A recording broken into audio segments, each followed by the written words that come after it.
toutes et à tous, bienvenue dans ce nouveau témoignage. Alors aujourd'hui, j'ai le plaisir d'accueillir Laurent qui est passé par deux expériences du burn-out et qui va donc nous expliquer ça à travers son interview.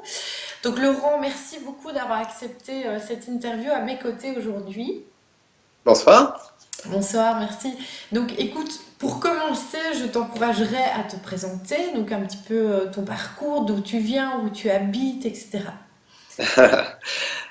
Oui, tout à fait. Donc j'ai une quarantaine d'années, un petit peu passé, et je travaille maintenant depuis une vingtaine d'années dans l'industrie.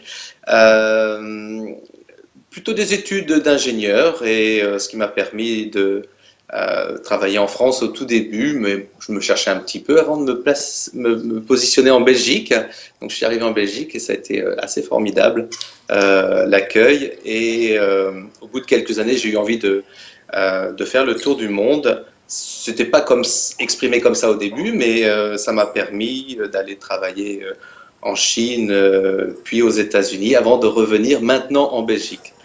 Toujours dans la même entreprise, mais avec beaucoup de spécificités différentes, puisque différents pays, avec plutôt un travail qui est d'ingénieur, qui n'a pas beaucoup évolué au cours des différentes missions, mais quand même, il y avait des petits challenges, puisque passer d'un continent à l'autre, c'était quand même une aventure. Voilà, donc une bonne vingtaine d'années d'expérience maintenant. Chouette. Et donc, Laurent, est-ce que tu peux nous expliquer un petit peu dans quelle situation professionnelle tu te trouvais avant d'avoir le premier craquage, le premier burn-out? Alors, en fait, donc j'avais travaillé quand même pas mal de temps en Belgique et je voulais voir un petit peu ailleurs. Et donc, je partais à l'aventure en Chine.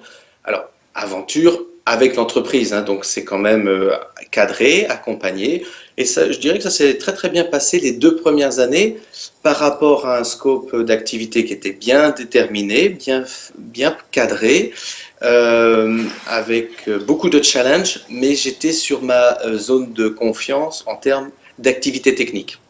Et puis au bout de 2 ans, j'ai eu un petit peu envie de faire autre chose, tout en restant en Chine. Et là, j'ai changé d'activité. Et je dirais que c'est là que ça a commencé, dans la mesure où j'étais déjà fort fatigué, après Mhm. 2 ans. Hein, donc on imagine bien travailler en Europe, c'est une façon de travailler, mais travailler en Chine, quand je suis arrivé, j'étais le seul étranger dans le site chinois pour lequel je travaillais. Et au bout de 2 ans, j'étais quand même assez fort fatigué, mais je ne le savais pas. Et j'ai pris un nouveau challenge, un nouveau job. Et là, ça a été le début de beaucoup de fatigue et beaucoup d'épuisement. Mhm. Et ça se matérialisait comment concrètement dans ton travail? Alors, dans un premier temps, comme le job était très différent, j'étais beaucoup plus sensible à... J'étais pas dans ma zone de confort, donc j'étais sur des zones, par exemple, de chef de projet, de gestion des équipes et d'argent et de budget qui n'étaient pas ce que j'avais l'habitude de faire. Et donc j'étais un peu en insécurité dans un projet qui était en difficulté. Et je ne pouvais pas m'appuyer sur mes bases techniques. Et comme j'étais aussi en Chine, donc assez loin des bases de l'entreprise pour trouver des appuis, des amis, des collègues, même si j'étais bien entouré, mais je dirais à distance, et peut-être que la marche était trop haute, j'ai commencé à perdre pied, quoi. D'accord. Et donc tu expliquais que tu as vécu deux burn-out. Est-ce que tu peux peut-être expliquer la différence entre les deux, si on a une ou pas? Comment ça s'est Alors, matérialisé? ouais, alors le premier était dans ce contexte-là, nouveau job, je dirais un peu frontline, très loin des bases, avec pas forcément tous les référents ou les collègues pour aider. Euh, et puis j'avais accumulé pas mal de fatigue. Donc là, j'ai laissé ce job et en fait j'ai tenu jusqu'à ce que mon remplaçant arrive. Mhm. Et c'est assez particulier, mais lorsque mon deuxième enfant est arrivé, j'ai été remplacé. Ça s'est à peu près passé au même moment. Et là, un peu comme si j'avais tenu jusqu'au point le plus loin possible que je pouvais tenir, l'arrivée de mon fils et lâcher le projet, en fait, je me suis complètement vidé, quoi. Mhm. Je n'avais plus d'énergie, mais je ne voulais pas rentrer en France. Donc vous imaginez la situation. Et en fait, il m'a fallu à peu près un mois parce que c'était un épuisement. J'étais allé trop loin par rapport à mon activité, mais je n'étais pas quelque part dégoûté de l'entreprise, pas du tout, ni de l'activité qui était la mienne depuis plusieurs années. Et en fait, on m'a donné la possibilité de rebondir aux États-Unis. Et à ce moment-là, c'est reparti parce que j'ai vu la lumière plutôt, et pas le tunnel noir, mais une porte de sortie. Et je me suis à nouveau lancé à fond dans cette nouvelle expérience aux États-Unis. Et je dirais que, fort de l'enthousiasme au départ, ça s'est très bien passé. Et puis, à nouveau, j'avais accumulé quand même pas mal de fatigue, hein, parce que voilà, tout ça s'accumule. Et puis, au bout d'un an et demi, à nouveau aux États-Unis, sous le stress de pas mal de projets et de contraintes, je me suis retrouvé dans cette situation.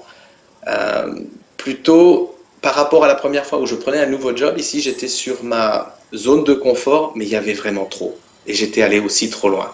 D'accord. Et est-ce que tu as eu conscience de ce qui se passait la première fois, de cette fatigue? Est-ce que tu savais mettre des mots dessus et expliquer pourquoi? Est-ce que tu avais conscience que tu étais en train de vivre un burn-out? En fait, on a conscience, mais c'est pratiquement comme une glissade le long d'une falaise, d'une montagne. On ne peut pas s'arrêter. Mhm. Et je vais prendre l'exemple, et je pense que ça parlera à beaucoup de personnes. Et moi, le deuxième, je l'ai senti venir, mais je n'ai pas su arrêter. Et en fait, c'est Delphine, ma femme, qui, me voyant à nouveau rechuter, mais vraiment entre quatre yeux, m'a dit, mais Laurent, tu m'avais dit que tu allais te protéger, tu m'avais dit que tu allais un petit peu mettre plus de distance et mieux gérer ce stress ou ce temps, Mhm. et je n'y arrivais pas. Et c'est Delphine qui m'a dit, c'est clair, si tu continues et que tu ne changes pas les choses, en gros, je prends les enfants et je m'en vais. Et moi, j'ai trouvé ça mais extrêmement fort parce que j'avais l'impression d'être trahi alors que j'étais dans mon tunnel une deuxième fois. Et à ce moment-là, j'étais accompagné par un coach de professionnel. D'accord. Et ce coach m'a dit, en fait, Laurent, ta femme n'est pas en train de t'enfoncer. Au contraire, elle te donne la clé pour t'en sortir. Et Mhm. un, je ne pouvais pas m'en sortir seul. Et deux, son regard extérieur lucide mais sans complaisant m'a permis de mettre une limite qui était celle que je ne pouvais plus dépasser. Et ça, je n'avais pas réussi à le faire tout seul. Donc ce Mhm. que je dirais, c'est que quelque part, oui, on a conscience des choses, mais tout seul, il est extrêmement difficile, sans être accompagné. Ça peut être des amis, ça peut être de la famille, ça peut être un coach, ça peut être des collègues, ça peut être les ressources humaines, n'importe qui. Mais c'est très difficile lorsqu'on est parti dans cette voie-là de s'en sortir ou de mettre les limites seul. D'accord. Mais donc dans ton cas, si je comprends bien, il n'y a pas eu d'arrêt de travail. En fait, si, parce qu'à un moment, quand on va au bout, on s'épuise. Mais ça a duré quelques semaines. Ok.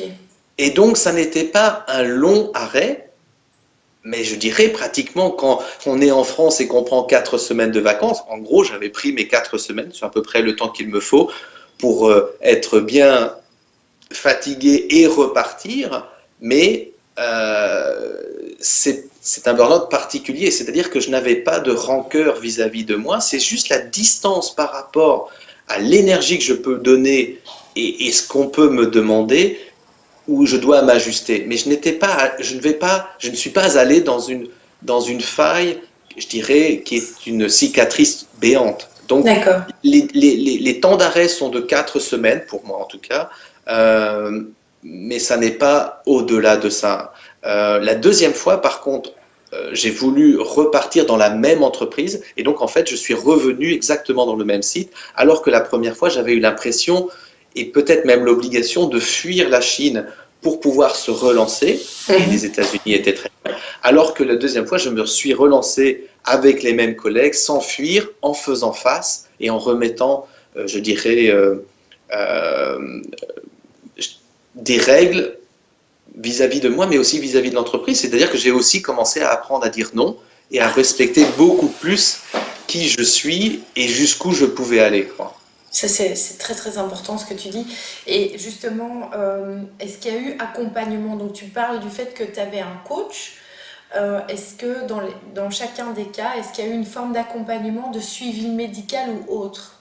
Alors, le coach, à l'époque, était plutôt un coach de transition de carrière. Je me cherchais un peu, bilan de compétences, situation, et il a eu ce mot très juste, mais il ne m'a pas accompagné. En fait, il m'a juste, comme un miroir, renvoyé une image qui m'a beaucoup aidé, mais il ne m'a pas aidé. Aujourd'hui, simplement, je dirais que c'est Delphine qui m'a aidé. Alors, D'accord. Delphine est aussi une coach, mais elle n'est pas ma coach, mais elle est bienveillante, à l'écoute, elle connaît les warnings. Des fois, elle s'énerve aussi quand elle sent que je suis encore en train de challenger les limites. Euh, je pense aussi que certaines personnes dans l'entreprise ont été extrêmement bienveillantes, D'accord. ont cru en moi et donc m'ont donné la possibilité à la fois de me refaire la santé, je dirais, en me laissant du temps, mais aussi en me proposant de nouveaux challenges qui m'ont permis de rebondir. D'accord. Super. Et donc, chronologiquement, quelle a été la suite des événements? Donc tu dis tu es revenu en poste au même poste, avec les Ouais. mêmes collègues, etc. Et donc, après ça. Et en fait, ce que j'ai arrêté de faire, c'est de prendre beaucoup plus que ce que je n'étais capable de faire, et surtout au-delà de ce que l'entreprise me demandait. En fait, c'est une vieille histoire. J'ai jamais fait de psychanalyse ni autre chose, mais en gros, je m'aimais, la limite n'existe pas. Donc, tant que je peux faire, je fais et je continue et je continue. Maintenant, je suis réaliste, je suis un simple humain et je peux faire qu'une certaine partie, ce qui aide beaucoup. Et donc, c'est surtout ça qui m'a permis de faire pas plus mal mon travail, pas mieux, pas moins bien, mais de façon plus harmonieuse et surtout moins à risque. Donc, c'est plutôt moi qui ai mis ces limites-là et donc ça m'a permis de trouver un meilleur équilibre. Et en fait, je pense que j'avais juste besoin de ça. D'accord. Mais c'est assez exceptionnel que tu aies pu tirer de telles conclusions. Bon, après, c'est vrai que tu es bien entouré, mais c'est vrai que sans suivi, véritablement, c'est assez incroyable de pouvoir tirer ce genre d'enseignement. C'est super. Alors, c'est peut-être une chance aussi, comme je disais, parce que je ne suis pas allé trop loin et ça n'a pas révélé de fractures insurmontables. Et l'entreprise dans laquelle je travaille est aussi composée d'hommes et de femmes qui sont extrêmement bienveillants. En tout cas, ils l'étaient à cette époque-là. Je ne sais pas si on peut généraliser. Et ça a été un accompagnement, je dirais, soft. En fait, on m'a laissé ma liberté pour que je Mhm. puisse faire, mais aussi on m'a laissé du temps. Pas non plus des mois et des mois. Et je n'étais pas non plus en rébellion ou complètement déconnecté parce que je reconnais que c'est en partie ma sensibilité qui m'entraîne vers ça, même si l'entreprise est comme n'importe quelle grande entreprise, tant que vous dites pas non et que vous faites, il n'y a pas de raison que ça s'arrête. Et donc ça, c'est quelque chose. Et puis avec l'âge, hein, c'est-à-dire que l'expérience étant et mon expertise fait que j'ai une certaine maintenant expérience qui a une valeur sur le marché qui me rassure aussi beaucoup plus et donc je n'ai pas tout le temps à prouver Mhm. au-delà du raisonnable que j'ai ma place dans cette entreprise. Après Mhm. 20 ans, c'est toujours bizarre de dire ça peut-être, mais c'est vrai que j'avais besoin de prouver et de prouver et de prouver.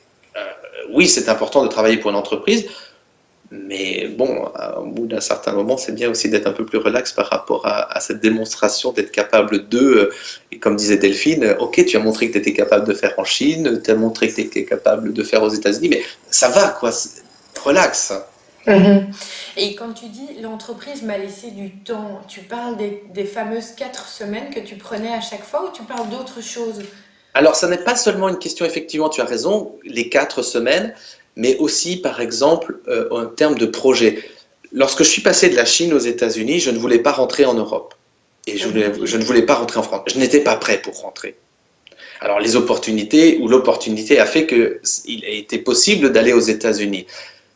Mais une entreprise aurait tout à fait pu dire, Laurent, c'est bon, tu as fait 3 ans et demi en Chine, tu es épuisé, rentre sur le site de la Belgique, retrouve des bases de confiance et de confort ou dans ton environnement que tu connais, et après on verra autre chose. Mais ça n'aurait pas convenu à qui j'étais et ce que je voulais faire à ce moment-là.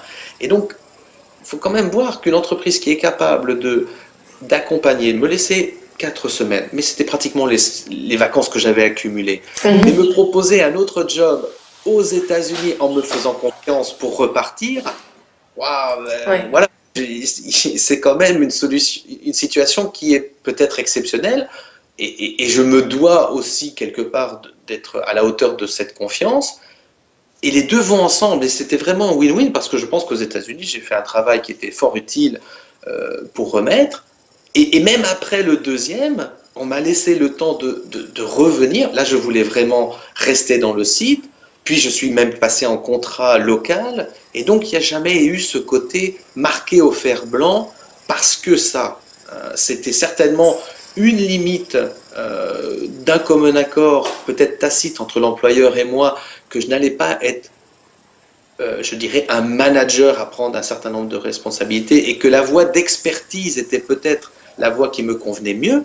Mais tout ça s'est fait d'une façon relativement soft et accompagnée. Je pense aussi que l'entreprise a une belle mémoire de ce que les gens ont fait pour l'entreprise. Et je pense qu'on sur ce crédit-là, alors c'est vrai qu'on a ouvert des marchés entiers aux États-Unis et que j'ai ma part dans cette success story.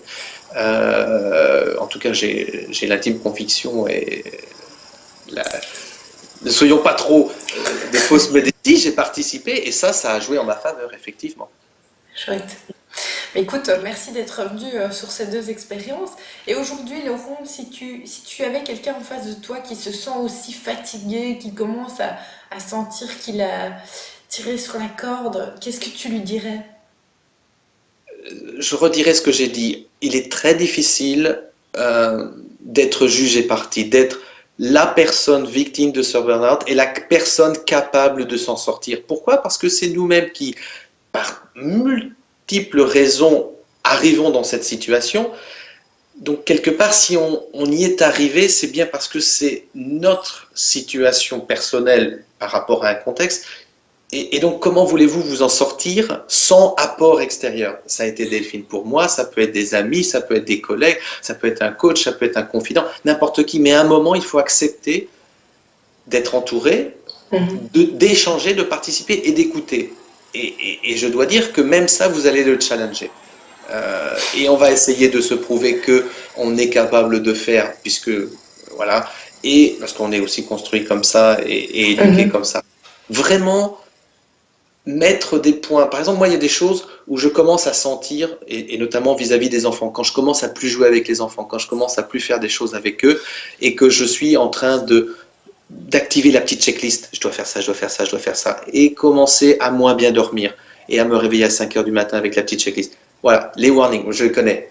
Est-ce que je suis capable de pouvoir, je dirais, les accepter et faire? Mais pas encore complètement. Donc, détecter, soyez entouré et accepter le regard des autres, ça veut dire aussi qu'il faut savoir s'entourer.